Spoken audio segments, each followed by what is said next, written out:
Erin. So thanks so much for being here. I want to start by just asking you what your motivation is for all the things that you're doing, because I know you're really doing a lot, right? Like you work with athletes and teams, you write books, workbooks, you've created apps, a video platform, you have a Substack, and now you're just telling me you're broadening your net even more. So yeah, what motivates you? Why do you do what you do? That's a good question. And at this point, I would say I'm motivated by balance. And balance is really my personal practice. And, I'm really motivated to support people to move into balance, to practice balance, knowing that it is not something to strive for or achieve.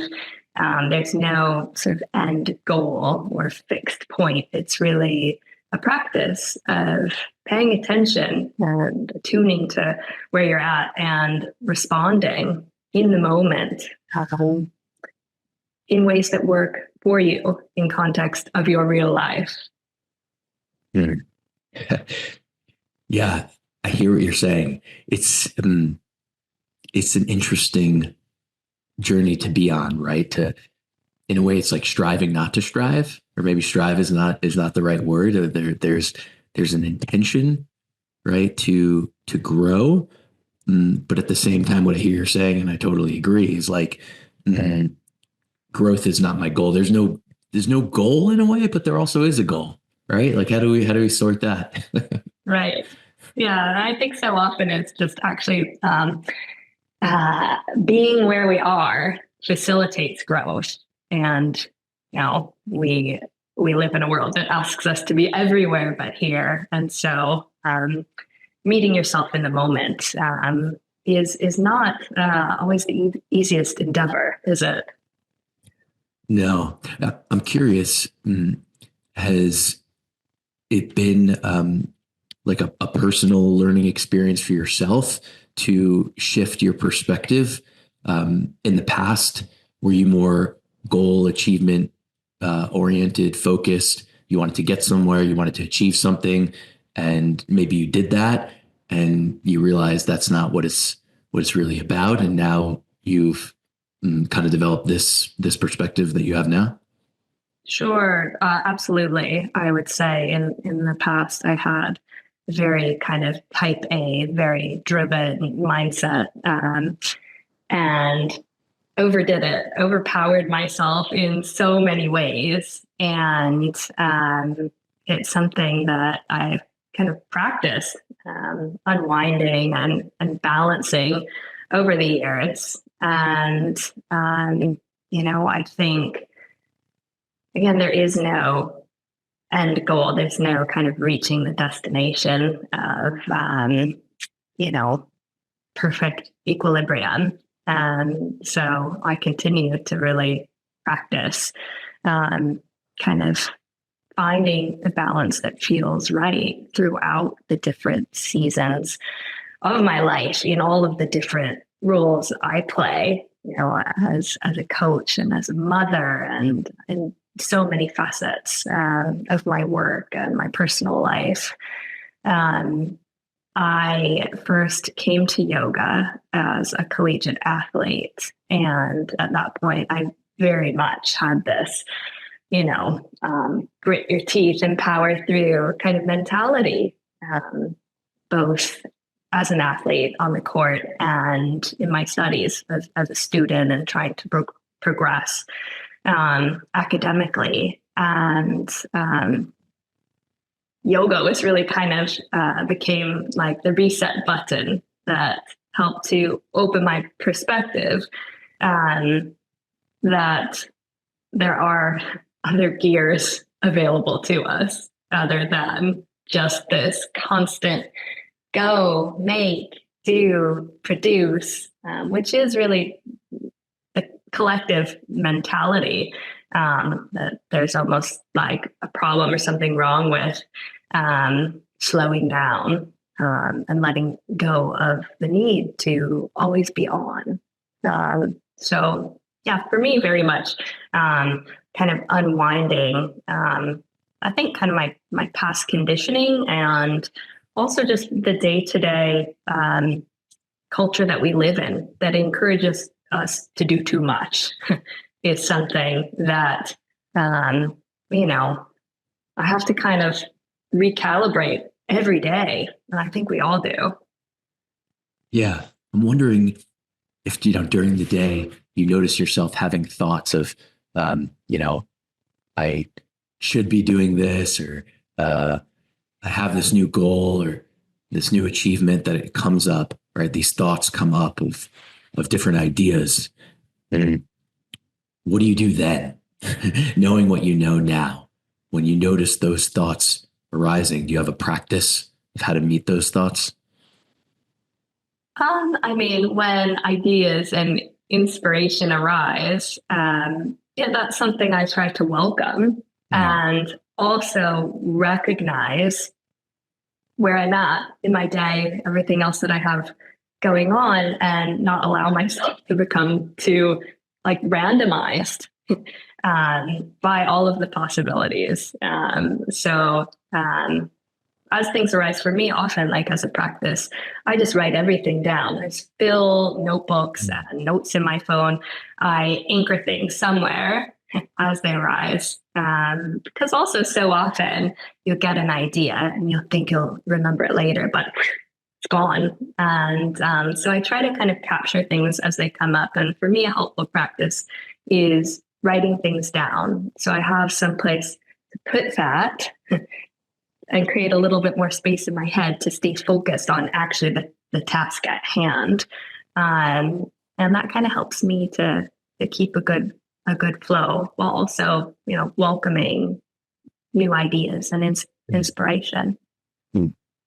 Is it about going back to what you've written and, revisiting ideas that you've put down? Or is it more about just like what you said, just getting it down on paper, freeing up the mind so you can move on to the next thing? I think it's a combination of both. Like in the moment, I really try to capture ideas, and this comes out as, everything from my next book idea to, thoughts that come out in the form of prose and poetry to, what am I going to make for dinner? All of these things that are continually rising and receding. And for me, anchoring them down, so that clears the clutter. And then I do review my notes, at which point it becomes quite clear to me what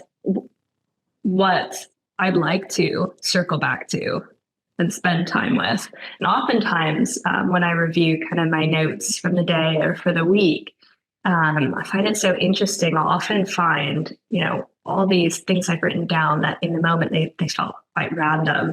Oftentimes I can find kind of a common thread between them. And that's actually the thing, the idea, or the theme that I then try to follow. Yeah, makes sense. I read a lot too, and it's, man, so useful. I never realized the power of writing, until I really started doing it. And even if it's just for freeing up the mind and getting back to that place.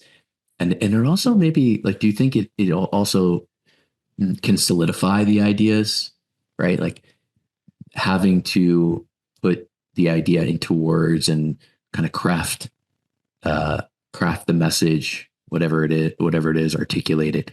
And that then in a way like builds it. It starts the process like potentially building it, right? Yeah, it does.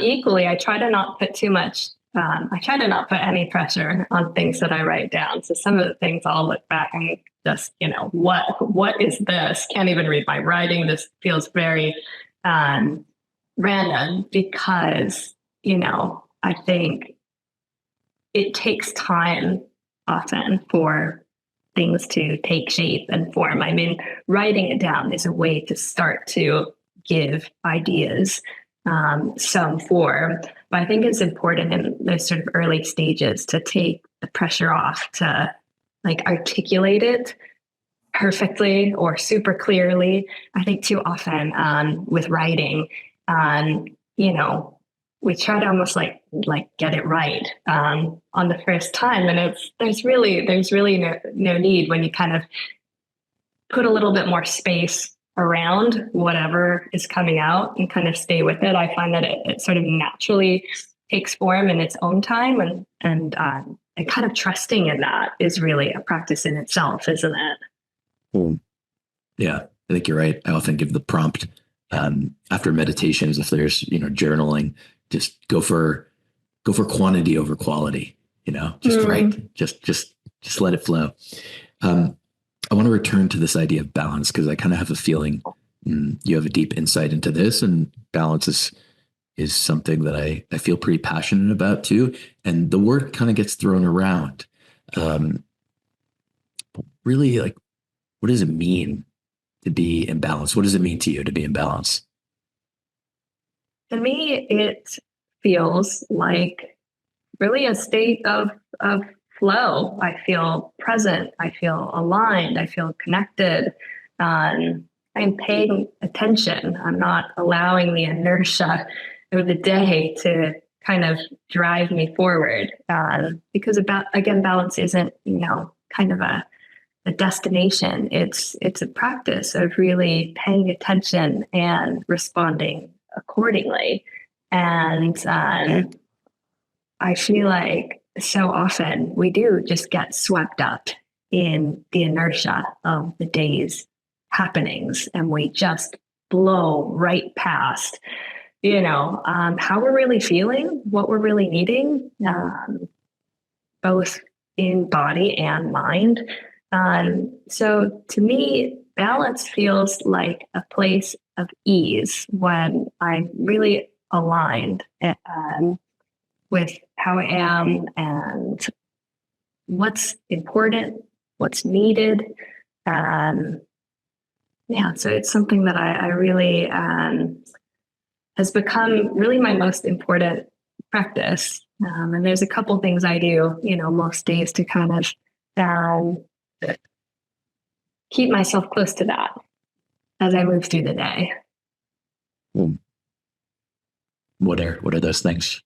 So I'm an early riser and finally have gotten to the point where I'm able to rise before my family now that my children sleep just that little bit later. So for me, setting the tone for balance is having some quiet time for myself in the morning, without any devices or, anything going on. It means making a cup of tea and just sitting quietly with myself, and then kind of seeing what I feel drawn towards. Some morning that's writing some pages. Some mornings that's yoga practice. Some mornings it's just sitting with my tea and looking out the window. And I find just literally giving myself a little container, a little space for that before kind of the demands of the day have even started, that really sets me up to be in a space that feels much more aligned as I move into the day. So that's really my most important practice, kind of the way I start, in the morning. And I would say equally, as I move through the day, rest and taking rest is a really important practice. I think it's really important that we don't relegate rest to the end of the day or the weekend or vacation time. I think that it is crucial for it to actually be something that we practice throughout the day, every day, to sustain and fuel us as we go. It's not something we have to wait for. You don't have to wait until all of the stars are in alignment and that magic moment, that elusive moment when you've crossed everything off your to-do list. Because I think we know if you wait for that, it just won't happen. And so, resting, finding little pockets of respite throughout the day, that really helps me to kind of almost like release the moments of tension that kind of build up naturally as you move through the day. Do you ever look at yourself in the third person? Consider yourself in that way? Like, what does Erin need now, or that it's your job to care for Erin? I don't really think of it in the third person, but I mean, I do ask myself, like, what do you need now? You know, um, and I try to like really listen and reach for that rather than it's when we're tired. It's easy to reach for a cup of coffee or something like that. But I think it's really important to slow yourself down enough that you can hear yourself, right? Yeah, yeah. I often think about like the mind, um, and I think becoming a parent actually really helped me with this. Um, Kind of realizing how much noise and language there is, just in our general society a lot, and that the mind can become exhausted from so much input, right? It's just a lot of constant input. And if I'm really interested in achieving that balance, just that time to rest the mind, um, to not have anything playing, to not even have any conversation, to just to be in that space. I think it's interesting too, because it can often feel maybe scary when you first start, that there's like a comfort in the input, the distractions, something for the mind to hold on to. And the mind is perhaps scared of that space. But what I've discovered is the more that I practice doing it, the more I actually really love that space and look forward to it and find it extremely comforting. Yeah, that's so nice and so true. It's uh, we are so it's kind of climatized to this constant overstimulation that almost to unplug it can feel a little bit jarring and, of course, uncomfortable. If you are so used to being on, it shouldn't be any surprise that when you try to stop, uh, you're not going to feel immediate relief. Um, the same thing goes really for rest and recovery. I find that people find it really difficult to make the transition, which again isn't surprising because we're always at this heightened state. We've become incredibly skilled and efficient at going 0 to 60, but it doesn't naturally flow in the other direction. Like by default, rest isn't happening, relaxation is not happening. Our nervous system is not shifting gears automatically in the moment when we announce that the work is done or I'm resting now. Um, so, as you say, this is something that simply takes practice in the same way you would go to the gym maybe and lift weights to train a muscle and become stronger. You have to train your mind and really your nervous system to unwind and relax.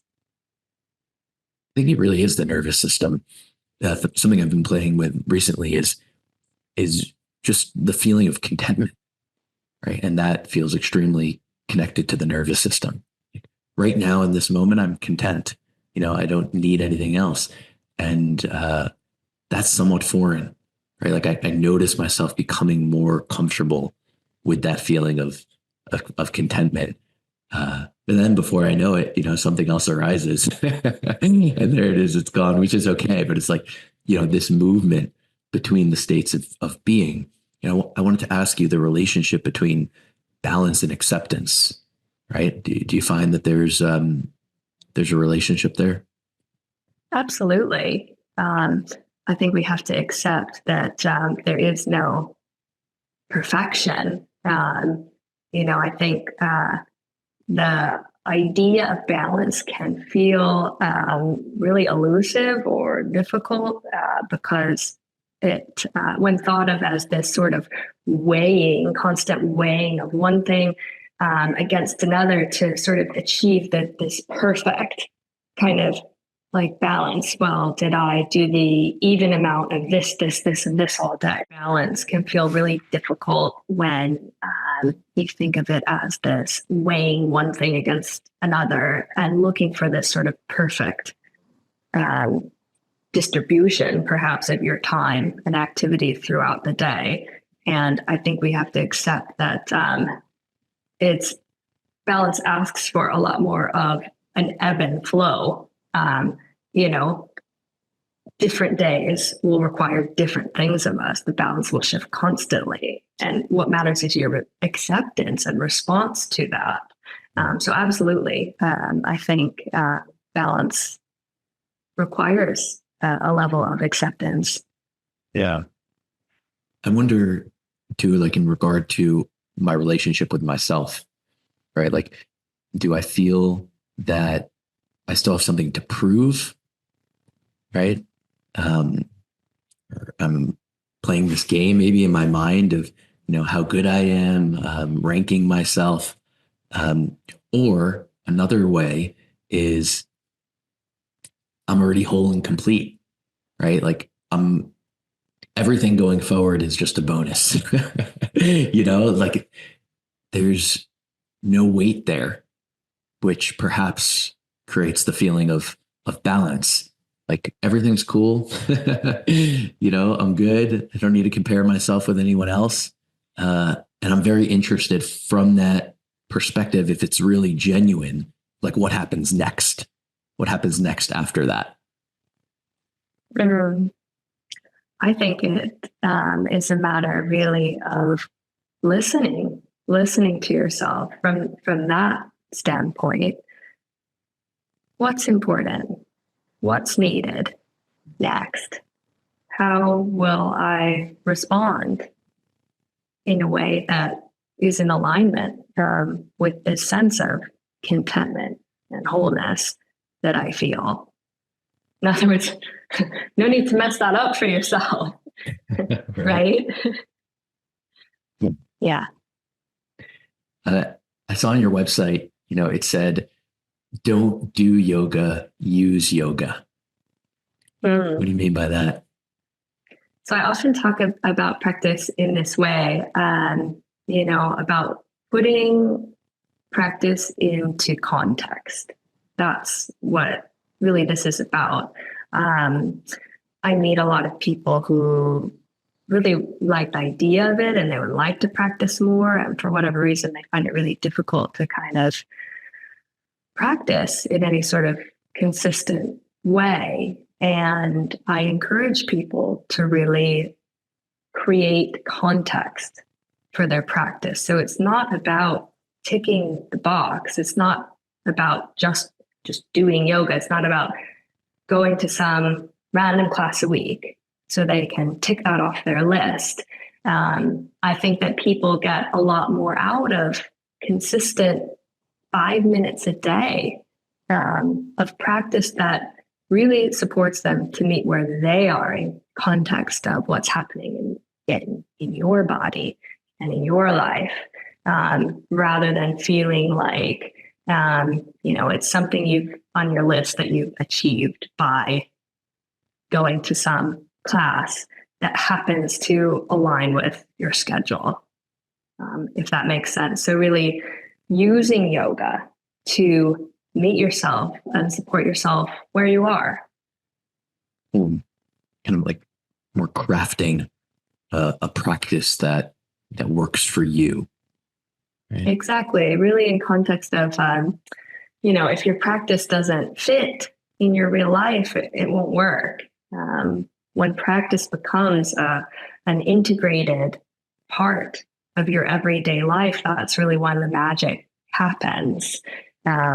Practice doesn't become something on your to-do list. Getting on the mat isn't just like something that you have to fit into your day. It's something that you just do in the same way you brush your teeth.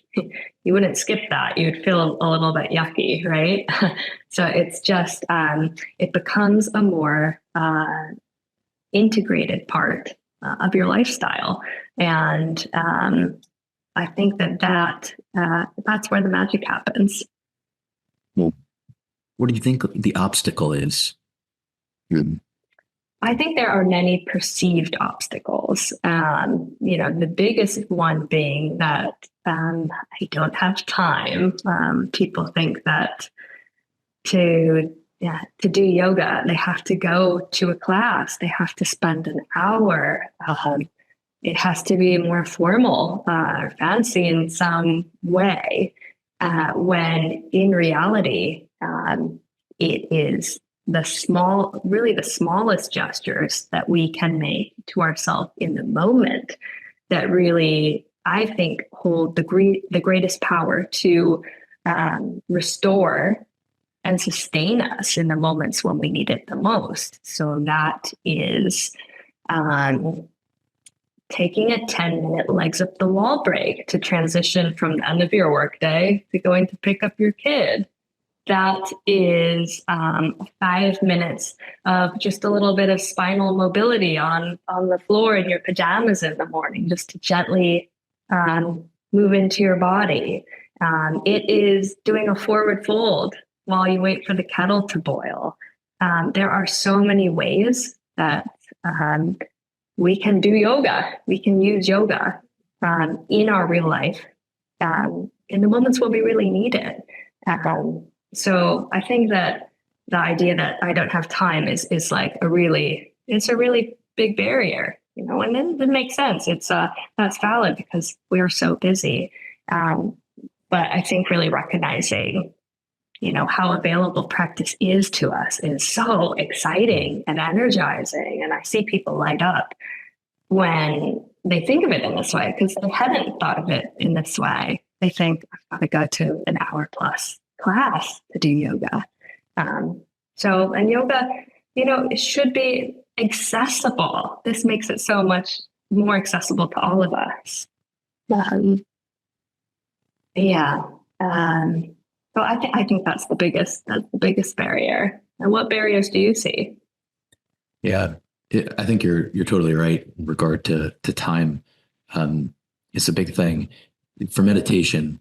Also, that's the case a lot. There's kind of this notion that, if I don't meditate for at least 20 or 30 minutes, then it's not impactful. And I haven't found that to be my experience at all. Like even a few minutes, even a minute of meditation, it can have a profound effect and just really shift my whole state of being. So that just the notion of that it doesn't have to be so long. But I think what's behind that really is actually my relationship with authority. Right? Like I think we're so used to needing someone else to tell me what is right. And it's often scary to really take autonomy of my life, of what I'm doing.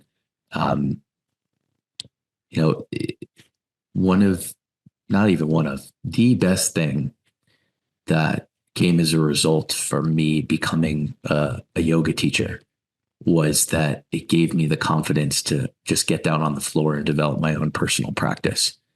I'd already been practicing yoga for years before that, but like you said, like I always just felt I needed to go to a class. And I talk to people about this all the time. It's probably how most people feel. Most people who do yoga, they need someone else to tell them, to give them instructions for how to move their body, right? So there's almost like a disconnect between oneself and their body, like a lack of trust, to just let your body move in ways. And then you discover these positions that become so important to you. And you almost like fall in love with those, asana or movements. And once you do that, you just want to incorporate them, doing them throughout your day, as much as possible. So to me, I think that's probably the biggest obstacle is just this connection to the body and then taking ownership of the experience. Yeah.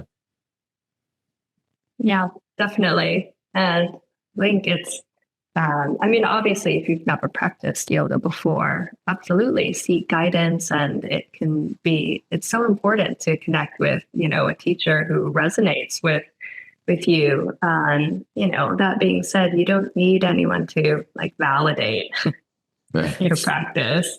And the more you practice, the more you learn to listen to yourself and listen to your body and follow your body's lead, which is so important. Yeah. And also getting back to the time, because I think the time is huge, like you're mentioning, but there's also like a belief structure regarding the time, right? Like, okay, there's all these things that I'm doing in my day, whether it's work or family, whatever it is. And I've already decided that these things are really important to me. Right? These are the priorities of my life, right? Doing a good job at work, being a good parent, whatever it is. Mm. Now, what is my belief in regards to my abilities to really be present and show up and perform? I don't know, perform. I don't really like that word so much, but you know what I'm saying? To do all these things well, whatever that means, to do these things well, to be a good worker, to be a good parent, and are my yoga meditation practices, do I believe that they will enhance those other things, right? Like, just to stop and ask that question. What do I believe? Yes or no? So if the answer is yes, then I think it becomes a lot easier to spend the time doing them, because now I understand really why I'm doing it. All the rest of the areas of my life are going to rise as a result of this practice, and I'm not really questioning that anymore. Right. Absolutely. And, having that level of knowledge and understanding absolutely is motivating to do something, to practice in ways that really work. And I think there's no denying that, practice and feel the difference. And the more you practice, the more efficient and effective you become at practicing and at listening and responding. It's again similar to training a muscle. Weights and you will get stronger. Practice and it becomes easier to practice. I find the more I practice, the more I want to practice. The more I, feel this, almost subconscious pull toward it. I feel this pull toward, to stillness and to quiet. It's like becomes actually uncomfortable, like to deny that, to not allow myself to go sit quietly for a few minutes actually becomes more uncomfortable than gritting my teeth and pushing through. That's right. It seems to me that honesty might be an important factor here. Like, can I be honest with myself regarding where I'm at in this moment? Yes. Yeah. And then that seems to allow for the next right action to arise versus, I want to pretend like I'm not out of balance, let's say. Yeah. Absolutely. I'd like to ask you about your experience working with athletes, because I know you've been doing it for quite some time and you're an athlete yourself. What have you found in regard to, these practices, everything that we're talking about, and how it impacts an athlete? Right.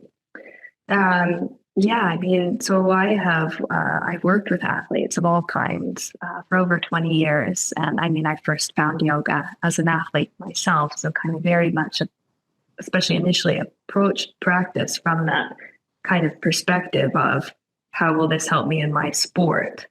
And, I can say that the most universal thing I've seen across all sports and all kinds of athletes in this time is the imbalance between working and resting.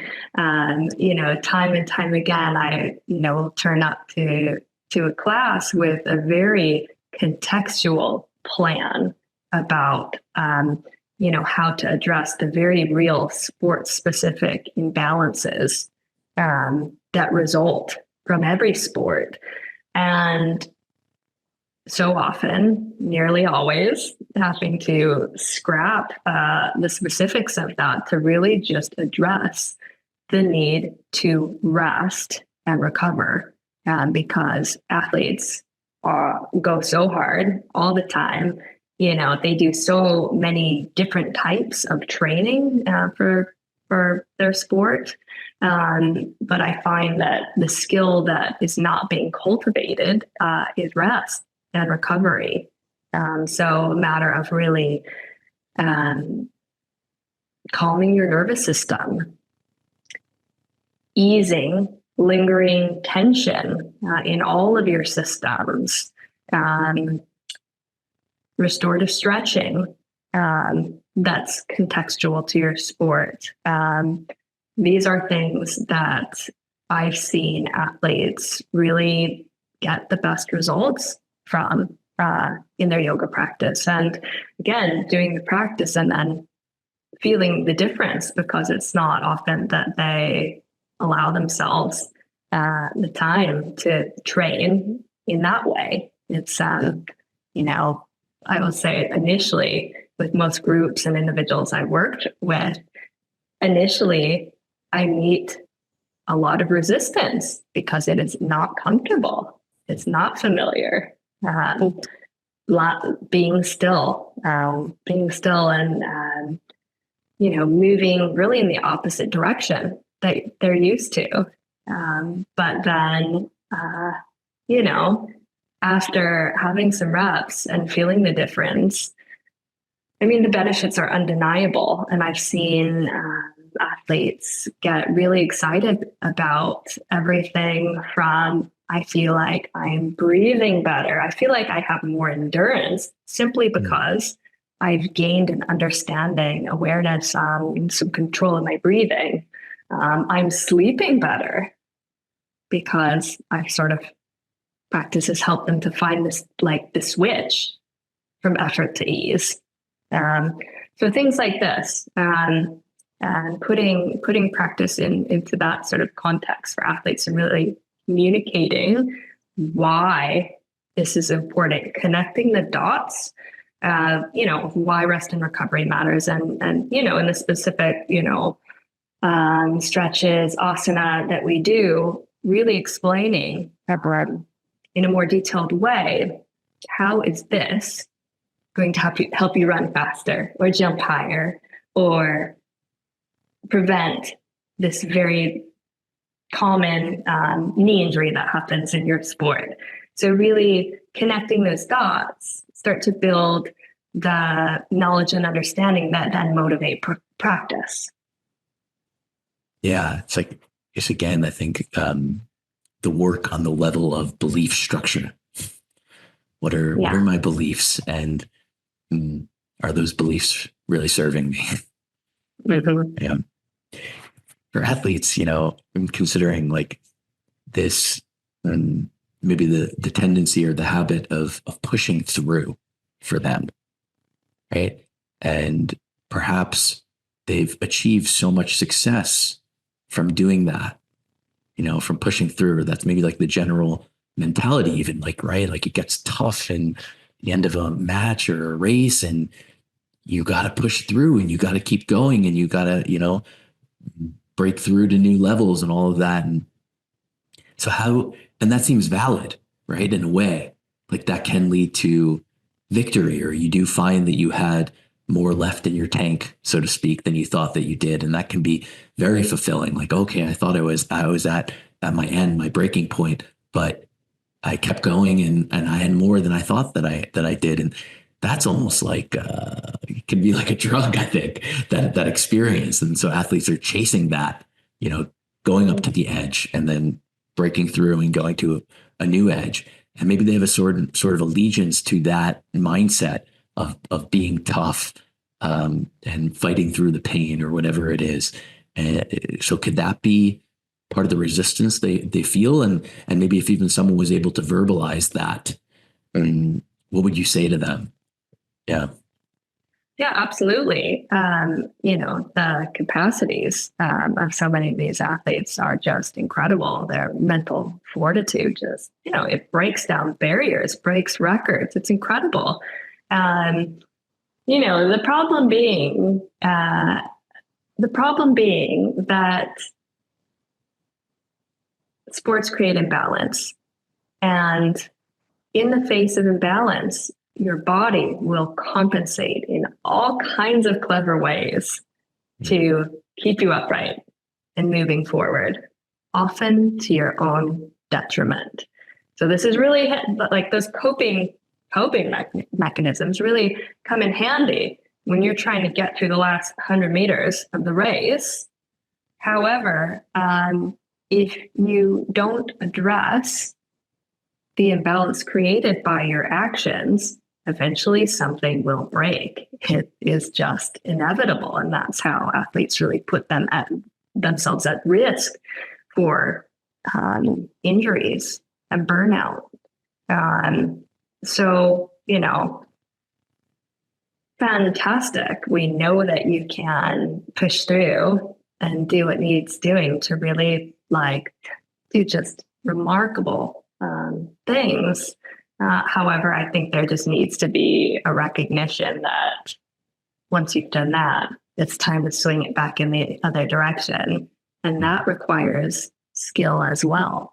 And I think that athletes find that, in embracing more restorative practices, there's almost like this revelation that, I can push through and do what needs doing, not always just by gritting my teeth, but instead by taking a deeper breath. Yeah. It's fun to play with these things. Like when I'm playing a sport, like I can see those different paths to go on, right? It's like a little experiment, right? Like, okay, I'm at this moment now, and which way forward? Like you said, just grit and push and have that very hard, or take a deeper breath, clear the mind completely, be more relaxed even, right? But again, back to the belief, like, what is my belief around being relaxed or even grateful or having fun? Do I believe that those attitudes will actually still lead to success, or maybe even more success than the pressurized one? Right. Yeah. Yeah. We all kind of just have to explore and figure it out for ourselves and get the feedback. Absolutely. Yeah. Also, considering the natural stages of the body that happen, like in your 20s, right? The body recovers a lot more quickly, right? And maybe you're not so concerned with creating these balances and, what's going to happen a few years from now. In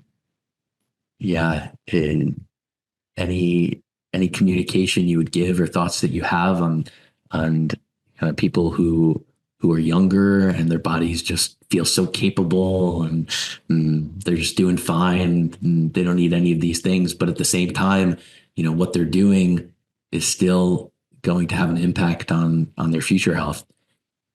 Absolutely. I've worked with a lot of young athletes, a lot of teenage collegiate athletes, and they feel invincible, which is understandable. And, I think I can probably recall, the feeling of being in your 20s. And, that absolutely shifts over time. And I think gaining some experience and understanding awareness of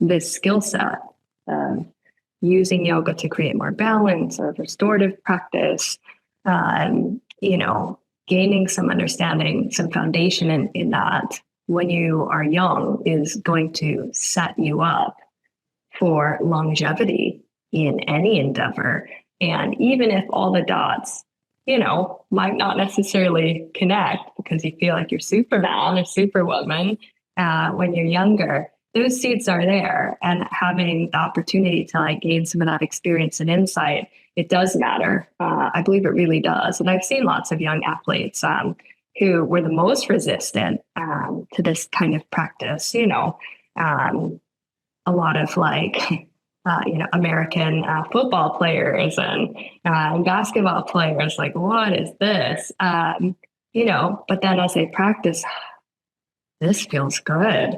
There's something to this, right? So I think planting those seeds as young as possible make a really big difference. The body absolutely demands more respect as we age, and so starting younger with that awareness has got to help.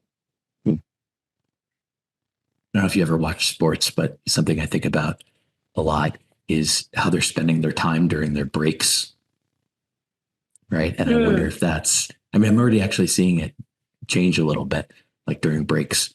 Athletes will talk about, they'll get asked afterwards, like, what were you doing there? Like, you were closing your eyes and being still, and they're saying, oh, I'm starting to practice these meditations and whatnot. Any thoughts on, when athletes have an opportunity to have a rest, what would be a good thing for them to be doing, how to utilize that time?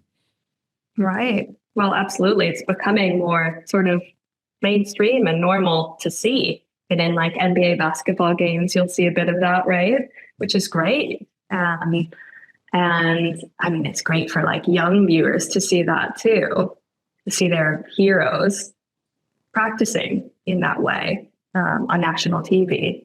That's pretty cool, isn't it? I think absolutely practices like this in the moment, taking a moment, close your eyes, take a deep breath, refocus, center yourself. When I see guys stretching on the sidelines, this kind of thing, that's all good. Again, it comes back to what is going to work for you in the moment. Where are the little pockets of time, in your training or in the main event? Where are the little pockets of time when you could have a moment to regroup?